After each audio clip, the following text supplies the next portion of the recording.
في شارع منصور قدام سنترال باب اللوق شويه مكرونه ياخدوا العقل. انا سمعت عن كشري، سمعت عن مكرونه بالكبده الاسكندراني، ودي موجوده في كل المحلات.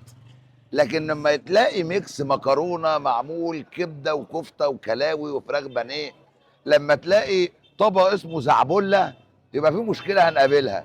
احلى طبق مكرونه في مصر عند مكرونه الرضا.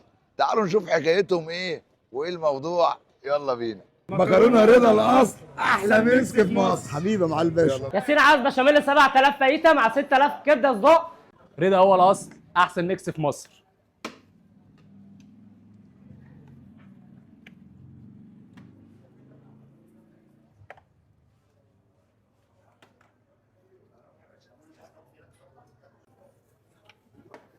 بسم الله.